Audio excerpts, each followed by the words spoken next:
guys, welcome to today's lesson. So today we're going to be focusing on factorizing rules. Now I know guys that factorization is one of those concepts in mathematics that gives you a little bit of a problem. But right now with these rules that we're going to do here and with you tuning in so that you can see everything that I'm going to do, then we're going to remedy that situation. But for now, let's just see what is our leading question for this particular lesson that you're going to have now. So, have you ever thought about how can you then reverse the process of expanding algebraic expressions, right? When you talk about expanding algebraic expressions, remember the commutative property and the associative property, right? When you have all of those and you are multiplying and dividing, how can we then reverse that? That's what factorization is, right? It's reversing the expanding process. Now, what we're going to look at, remember, firstly, we've looked at our expanding terms, which was the 3 different types of expanding forms. And then now we're going to look at factorization, which has 4 types of factorization. It's a common factor, a difference of squares, a trinomial, and cubes. The keywords for this lesson will be, firstly, we need to understand what is a factor. From a factor, we then say, how does a factor become common? Lastly, what will then be a binomial? Remember from the previous lessons that we've had. Now, a factor will be when 2 or more terms are multiplied together to then form a product, right? So 2 or more terms, we then call them factors, right? So when I'm talking about a factor, rather, as a singular, it will then be a number that is divisible in another number without leaving a remainder if we wanted to maybe describe it. But now, under factorization, if I have 2, 3, and 5, and I'm multiplying all of them, they will give me 30. That will therefore mean that 2, 3, and 5 are the factors of 30. And then each of the terms multiplied is a factor of the product, as I just said. Now, the concept of factorizing is the process of finding all the factors of a given product. Going back to the example that I just gave you, if I give you 30 as the number and I say to you, factorize this, you finding all the factors that I need to multiply in order to get this 30 will then be the process of you factorizing this particular number. When finding factors of a number, we divide the product, right, by the prime numbers until we have identified all the prime factors. Now here, guys, before we go anywhere, we need to understand the concept of prime numbers, right? Remember, a prime number will be a number that has 2 factors, 1 and itself. So for you to say a number is a prime number like 3, it is because only 3 and 1 are divisible in that number. 6 will never be a prime number. Why? Because 2 is divisible, the 3 is divisible, 6 is divisible, and 1 is divisible. So we need to understand this. And I think you guys actually did this when you did your ladder method and your tree diagram method of prime factorization when trying to find a product of a number in terms of its prime number. So that's what this is all about.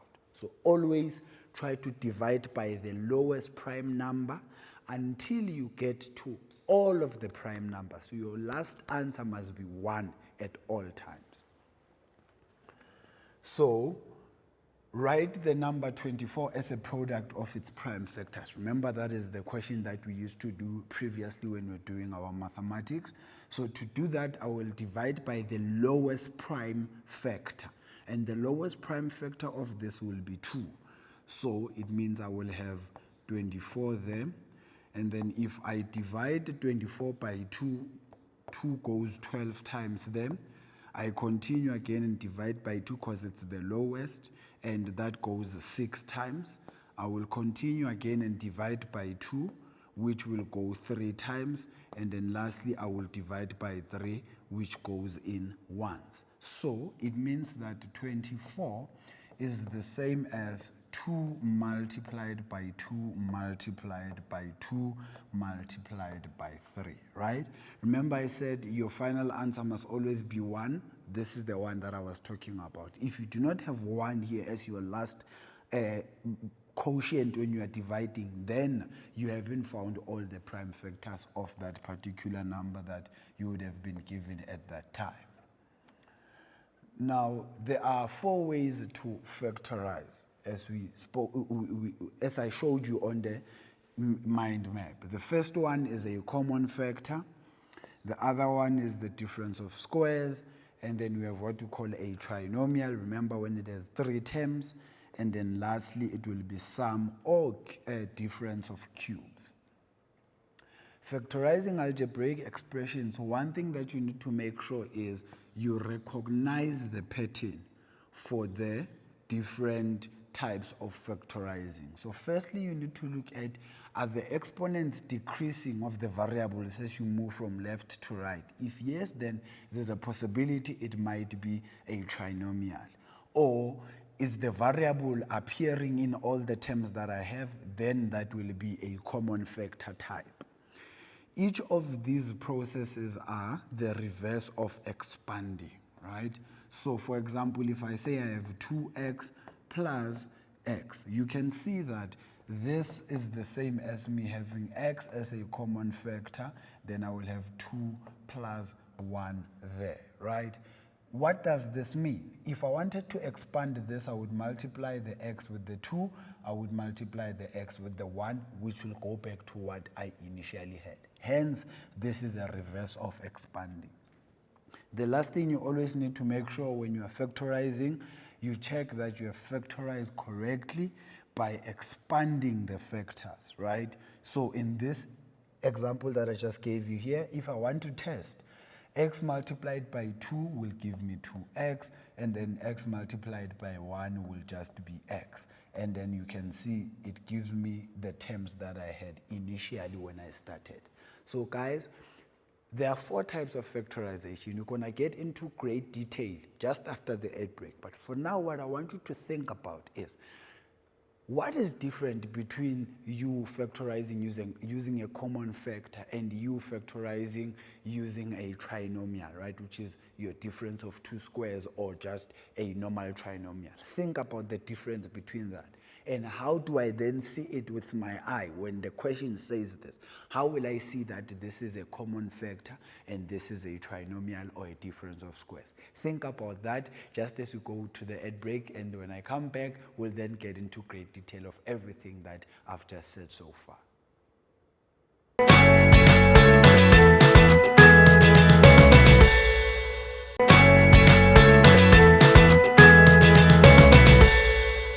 Hi guys, welcome back from the ad break. So I hope you've been really giving it a thought as to what exactly is the difference here. How do you then see it with your eye? When I give you a question, how do you decide which method to use?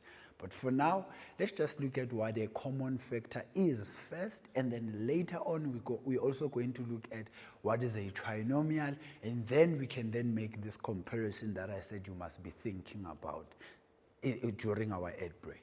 So remember that when you talk about a common factor, this refers to a factor that appears more than once in 2 or more terms. Now when we say it appears more than once in 2 or more terms, it must be in all the terms, right? Because if it appears only on the first 2, then you will need to only take a common factor for the first 2 terms and leave the rest of the terms. But if it appears on all of them, then you can take out a common factor for all of them. Just make sure that if it appears on the first 2, you don't put everything else in brackets, but only taking the common factor for the first 2 terms. Please make sure that you do that. I will show you exactly what I mean by this. Now, the second thing is, you always look for a common factor when factorizing an algebraic expression, right? Most of the time, when I did not give you an equal sign, you always start by looking for the common factor, and then you can continue with the rest of the other methods. Now, what does finding a common factor mean? It actually means that you are dividing each term by the highest common factor. The highest common factor of 2a rather, plus 4 will then be 2, right? 2 is a number that is divisible in 2a without leaving a remainder, and 2 is a number that is divisible in 4 without leaving a remainder. So the process of me finding what is written here on the right-hand side, what I will then need to do, I will take the first term, you divide it by the highest common factor. This will just give me a. That's the first term I write inside the bracket. I will take the second term, you divide it by the HCF, which is the highest common factor, and that will give me 2. And that will be the next term that I have there. And then my common factor will be what is outside the bracket. Remember, I said always try to expand in order to see whether you have done the correct thing or not. If you do that, 2 multiplied by a will give us 2a, plus 2 multiplied by 2 will then give us 4. So you can see that this is the same as what we had as a question. Because remember, I said factorizing, is the reverse of expanding. So it means if I expand, it must take me back to what the question was. Let's look at maybe some more complex ones where it's just variables the most. I have m squared minus 3m. The highest common factor here will be m, right? Because it's divisible in m squared and it is also divisible in 3m. How do I then get this thing that is written, the equal sign here? I take each term, divide it by the highest common factor. Let's start with the first one. M squared divided by m will then give me just m. And if I take the 3m divided by m, it will then give me just the 3. Hence, inside the bracket, I have m and I have 3 there. And then the m outside. Again, test whether your answer is correct or not. So m multiplied by m will give me m squared, minus m multiplied by 3 will give me 3m, which is the same as what the question was. So that's how you then test your answer, whether you did the right thing or not. Now also, what if now the common factor is a variable and a coefficient, right? Meaning a variable and a number as a term. So this one, the common factor will be 2a. How do I get my answer again? Remember, the first term, which is 4a squared, you divide it by 2a, and this will give me, the 2 goes in there twice, the a cancels 1a there, and I'm left with 1a. Right? And then you can see there I have 2a, and it's not supposed to be just a, it's supposed to be 2a there. And then lastly, if I have 6a divided by 2a, the 2 goes in 3 times, the a cancels the a, and I'm just left with the a. So the actual answer here, guys, is 2a into 2a plus 3. Right? So please just make sure that you correct that. Again, you test your answer whether it's correct or not by doing what? Expanding. If I multiply the 2a with the 2a, it will give me 4a squared. I multiply the 2a with the 3, it will give me 6a. And that will therefore be my answer that I initially had as the question. So at all times, guys, it doesn't matter how many terms you are given, right?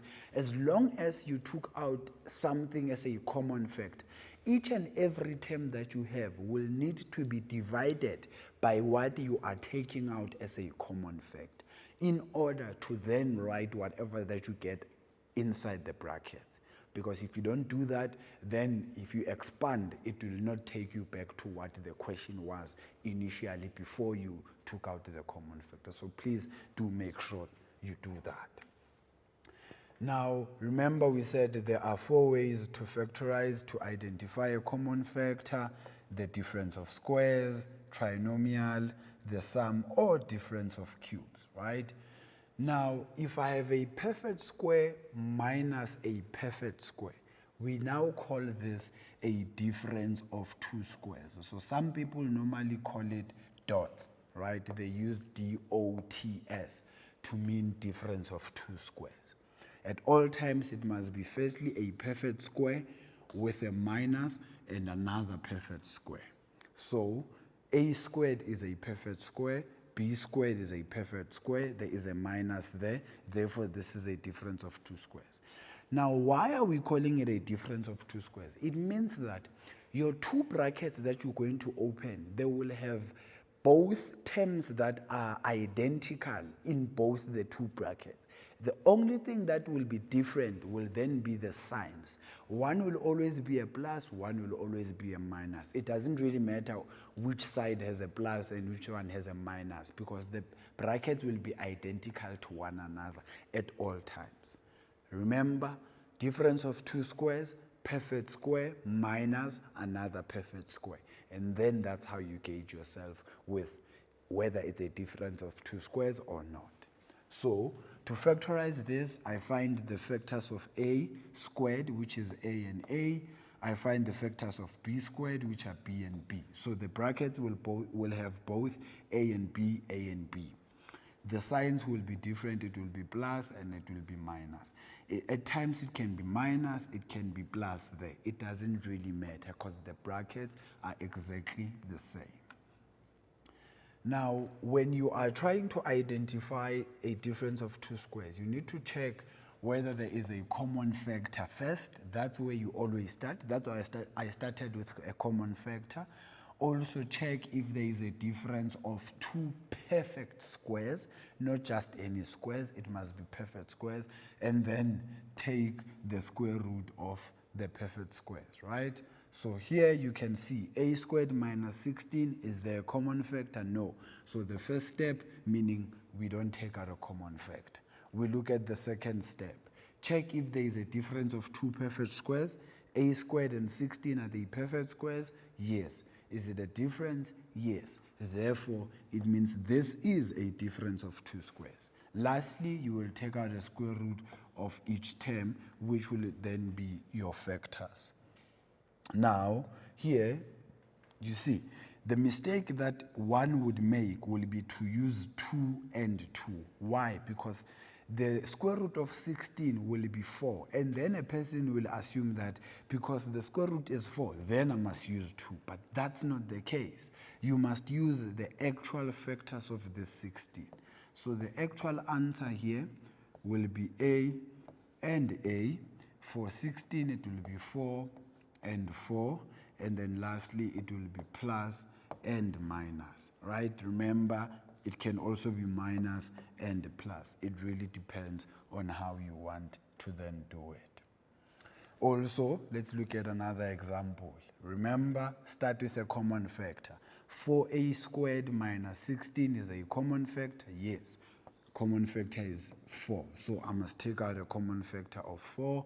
If I do that, I will say it's 4a squared divided by 4, which will give me just the a squared. And then I will say 16 divided by 4, which will then give me 4. So what does that mean? My common factor is outside the bracket. I will have a squared minus 4, which are the terms that I got there. Inside the bracket, is it a difference of two perfect squares? Yes, because it's a squared and 4. So I need to find then the factors of a squared, which is a and a, the factors of 4, which is 2 and 2. And then my signs will be plus and a minus. I really prefer always starting with a plus, because then it sets the tone that the next sign definitely needs to be a minus if it's a difference of two squares. So that's just one thing that you can look forward to, because I really personally believe that starting with a positive kind of sets the tone for me, and I will be able to do the others. But remember, it can be minus and plus. It doesn't really matter. Now, this is an interesting one, right? Is it a difference of two squares? We are yet to find out. Firstly, we look at the common factor. But I know that as soon as one sees this plus in the middle, they will automatically think that this is not a difference of 2 squares because we are adding, right? Because what did I say? I've been saying it must be a difference of 2 perfect squares. But if you take out your common factor of -4 here, you will then see that it will now give us the minus that we need in order for it to qualify as a difference of 2 squares. So -4a squared divided by -4 will then give me a squared, which is a positive, and then positive 16 divided by -4 will then give me -4. And then you can see that in the brackets there will have a squared minus 4. Outside the bracket I will have -4.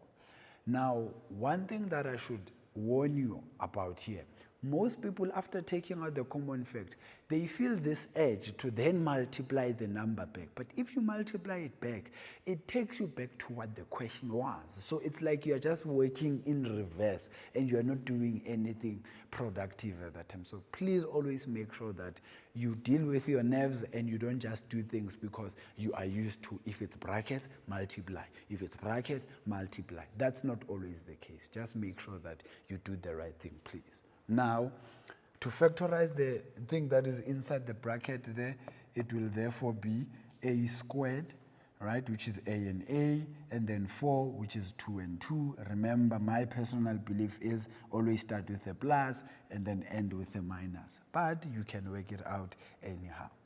Now, let's quickly go to all these questions that we've done thus far. Remember, I said you always need to test whether your factorized version of the answer will give you the original question. Remember, a multiplied by a will be a squared. We use FOIL, remember when we spoke about expanding. A multiplied by b will be minus ab. A multiplied by b will be ab. And then lastly, it will be minus b squared. Then you can see the middle terms will cancel. I will be left with a squared minus b squared. Right? So it does take me back to that particular question that I had. Let's look at this one here quickly. A multiplied by a will also give me a squared. A multiplied by -4 will be minus 4a.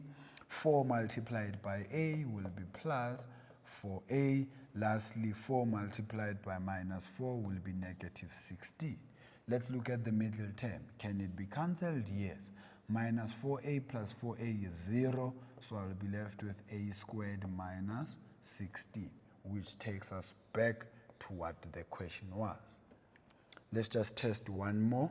If I multiply out here, firstly you multiply the brackets and then multiply the 4 after. A multiplied by a will give me a squared. A multiplied by -2 will be minus 2a plus 2a, then minus 4. You can already see that the middle term is going to cancel. If you multiply inside with the 4, then it will give us 4a minus 16. Similarly with this one, it's the very same thing. You multiply inside, I get a squared minus 4, and then you multiply this with the -4, it will take you back to that particular question that we had there. So always try to test your answer after factorizing.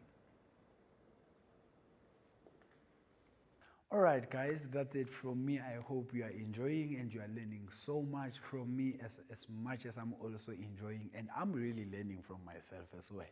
But for now, let's just take a quick ad break and we'll be back with some more.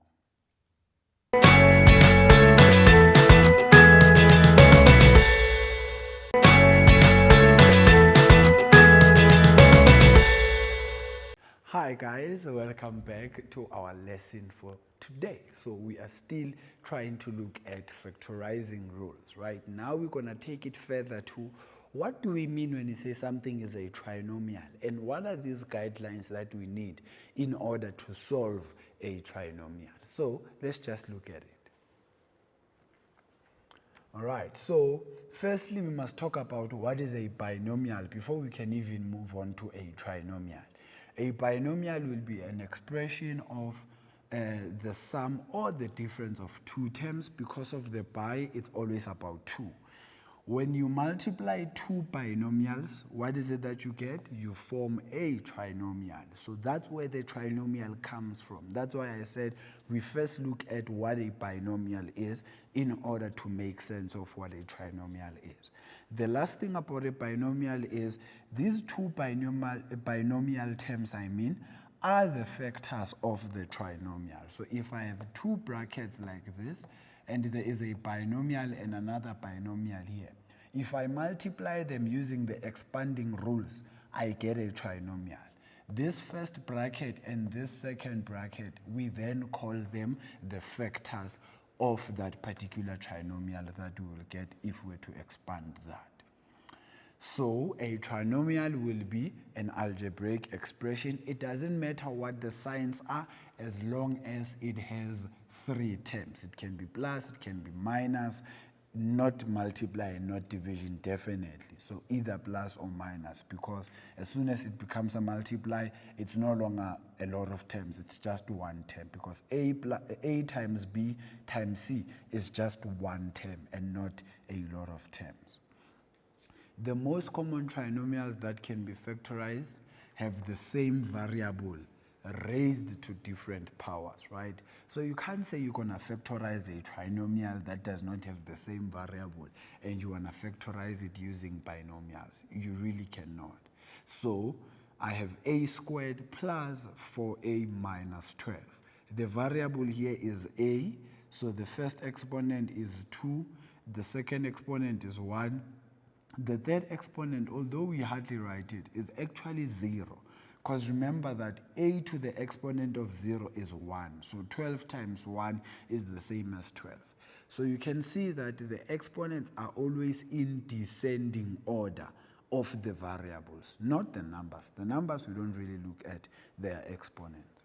Now, factorizing a trinomial requires you to write it as a product of two binomials, as we saw in the previous slide. Now, let's look at some rules to factorize a trinomial. Firstly, make sure that the order is correct. What am I talking about? Make sure that the exponents are in descending order, because that's the standard form of a trinomial, right? The coefficients do not really matter as long as the variables, exponents, are in descending order, then it is in a correct order. Number two, always test for a common factor. If there is no common factor, then you follow these golden rules that I'm just going to give you here. You look at the sign of the last term, right? So what do I mean? If I give you ax squared plus bx plus c, or ax squared plus bx minus c, right? These are two examples. One has the last term as a positive, the other one has the last term as a negative. That's the sign you look at, and that's the sign that's going to inform you what nature your brackets are going to be. If the last term is a positive, as my first example there, it means that my two brackets can either be positive and positive or negative and negative. I will tell you just now what determines whether positive or negative and negative. Lastly, my second example, if the last term is a negative, then it means definitely your brackets will be a plus and a minus. And remember, I will still say, my personal view at all times is always try to start with a plus. It just gives you that zing for mathematics, and it sets the tone for you to do the right thing. Now let's go back to the positive one. If the last term is a positive, it means it's either plus, plus, or minus, minus. How do you then determine whether plus, plus, or minus, minus? You look at the middle term. If the middle term is a plus, then it's definitely a positive and a positive. If the middle term is a minus, then it is definitely a negative and a negative. Let me give you examples of what I'm talking about. So, if I have maybe 2x squared plus 4x plus 2 like this, right? Let me just make it 3 so that there is no common factor. The last term is a plus, then definitely my 2 brackets will be plus and plus, right?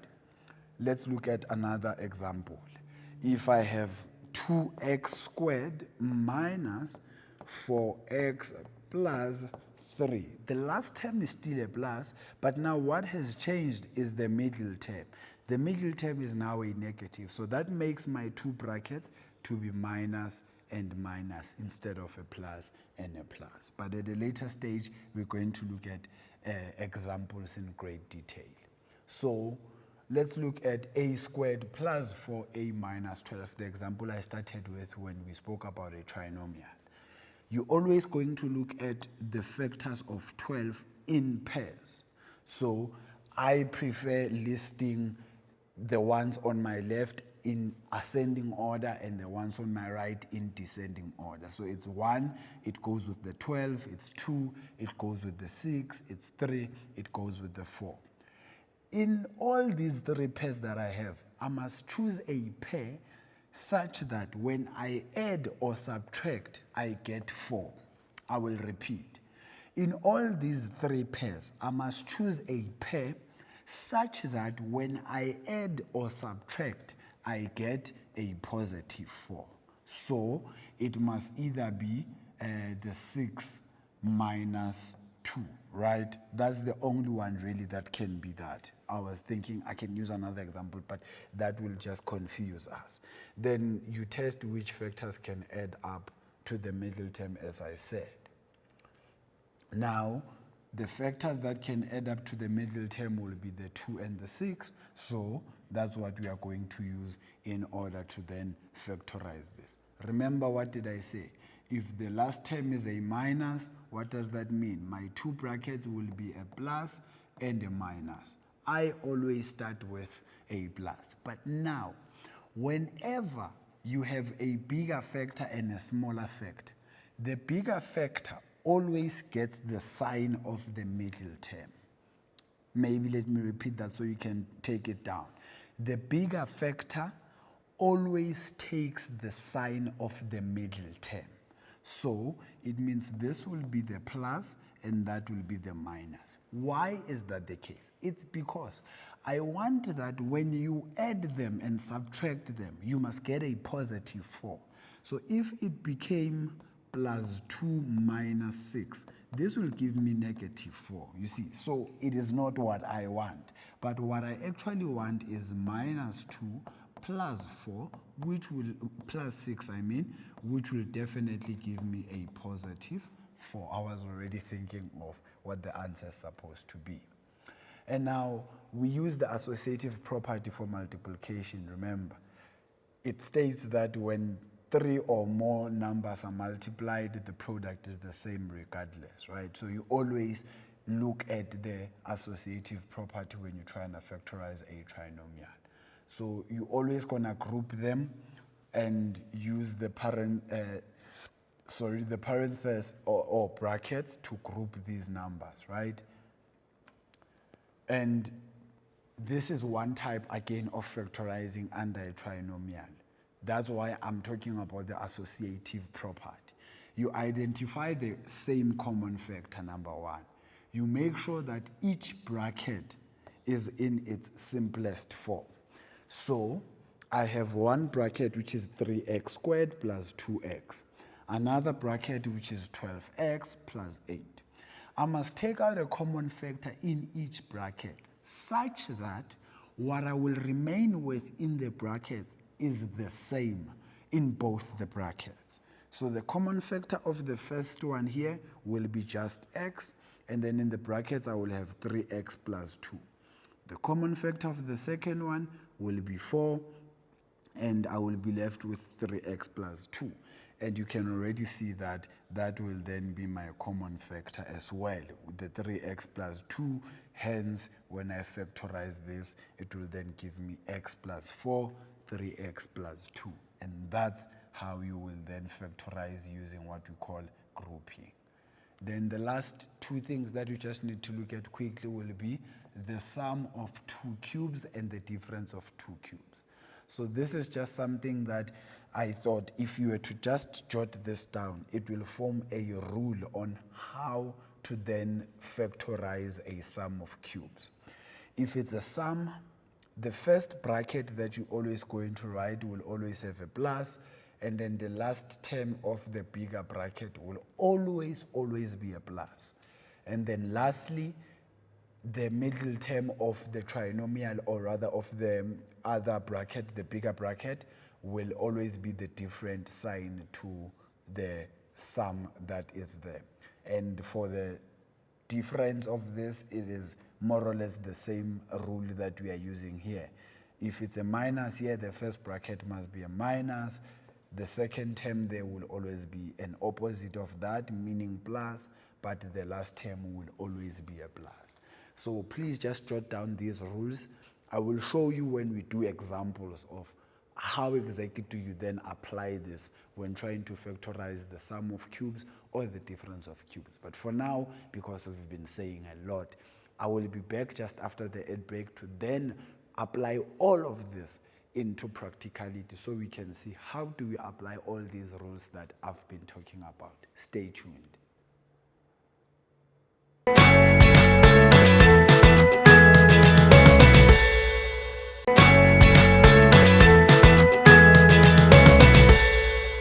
Hi guys, welcome back from the ad break. So this is our last segment for the show. Here we are going to apply everything that we've spoken about so far. So let's just look at a few different questions, but all of them are all about factorizing. So let's just look at them. Now, the very first question says factorize fully. Remember, I said with any question, it doesn't matter whether you are using common factor or what. You always start by looking for the common factor before you can even do anything.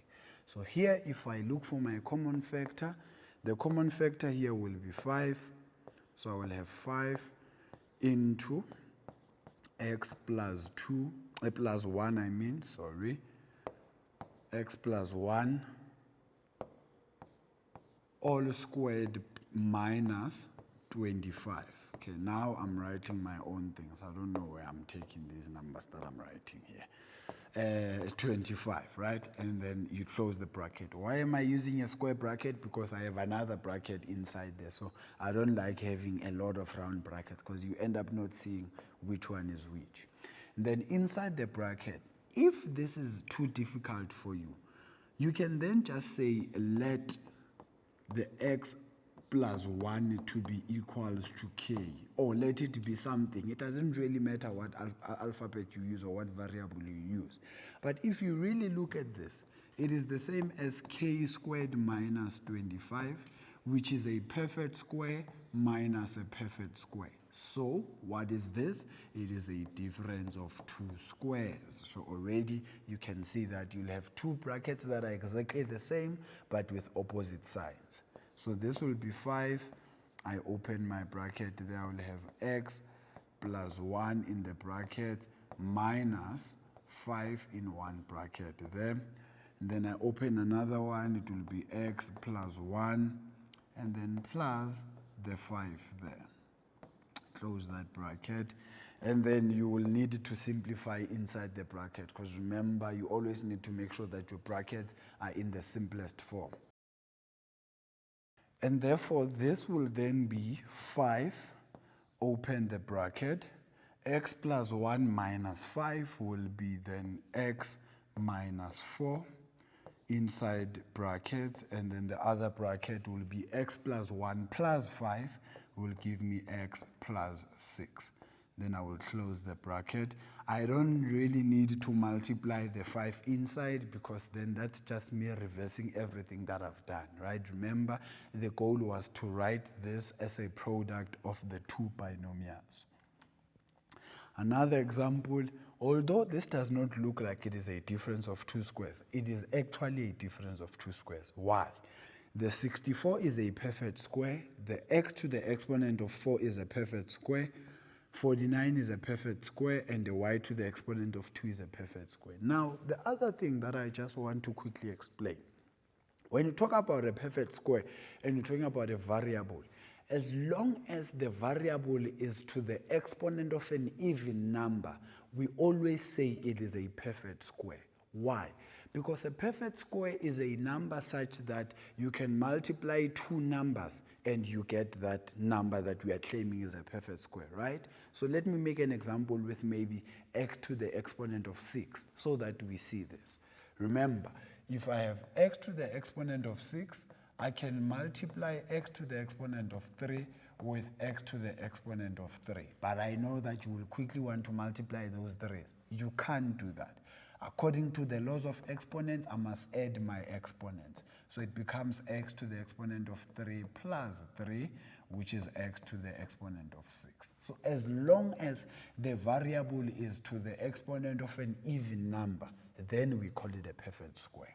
So to factorize this, is there a common factor here? No, there is no number that is divisible in 64 and 49 without leaving a remainder. Similarly with the x and the y. So the factors here of 64 will be 8 and 8, and the factors of x to the 4 will be x squared.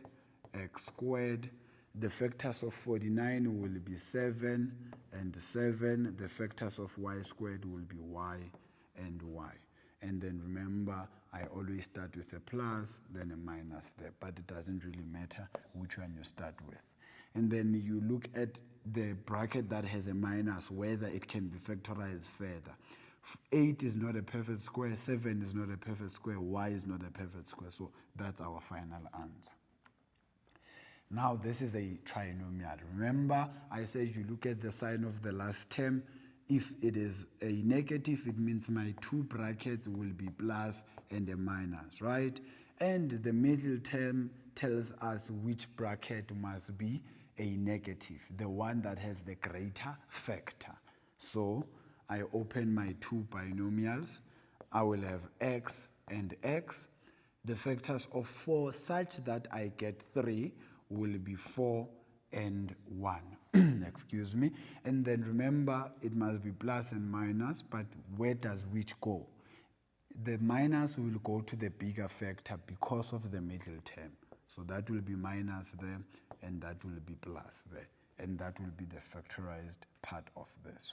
Now, just to quickly show you the method that I spoke about before we got here, I said you look at 4, and the factors of 4 is 4 and 1, 2 and 2.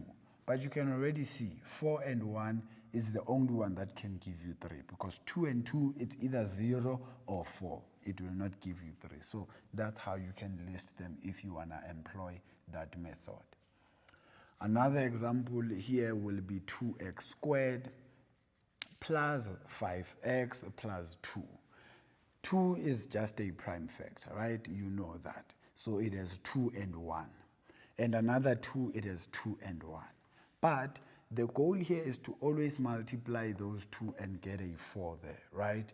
So what does this mean? It means the middle term here is going to be 4x plus x. That's how you get it, right? And then you can use that to try and factorize this. So I will make this 2x squared plus x plus 4x plus 2. And then the first two terms have a common factor of x, which will give me 2x plus 1. The second two terms also have a common factor, which is 2, and that will give me 2x plus 1. So you can already see that this bracket and that bracket is a common factor, which will give me 2x plus 1 in one bracket and x plus 2 in another bracket. And that will be the factorized version of this. So I know that some people prefer this method of breaking down the middle term. It's all good and well, but try to employ it, especially when the first term has a coefficient that is not 1. Now here, this is factorizing by grouping. The first two terms have a common factor of a. This will be x plus 3. And the second one has a common factor of 2, which will be plus 2 into x plus 3. then you can see I have two brackets that are the same, which is x plus 3 into a plus 2, and that will be how you factorize this. Now, this is called the difference of cubes. Why is it a difference of cubes? Because 8 can always be written as 2 to the exponent of 3. The same with the 27, it can be 3 to the exponent of 3, and this will be b to the exponent of 3. Remember the rule that I said you should write down. If I have a cubed minus b cubed, to factorize this, it will always be a minus b into a squared, the opposite of that, which is plus ab plus b squared, right? In this instance, our a is 2, our b is 3b, right? So it means that if I want to factorize this, the first bracket will give me a minus b, which is the 2 minus 3b. The second bracket will be a squared, which is 2 squared. ab is 2 multiplied by 3b, so that gives me plus 6b. The last one is b squared, which will be the 3b all squared, and that gives me plus 3 squared b squared. And then you just need to quickly simplify this because, so you will then need to simplify this.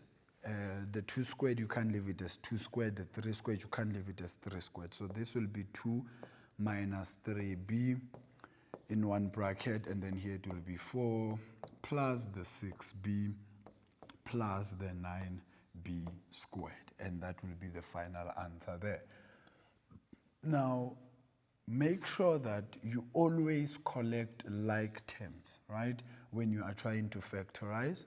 Always also look for a common factor. It does not really matter whether it's a trinomial or what. You start with a common factor first, and then you identify the type of expression, and then you follow the rules, right? So firstly, make sure you take out a common factor if there is a common factor to be taken out, and then apply the rules. You check your answer, or you have factorized correctly by expanding those factors using the expanding rules that we did previously.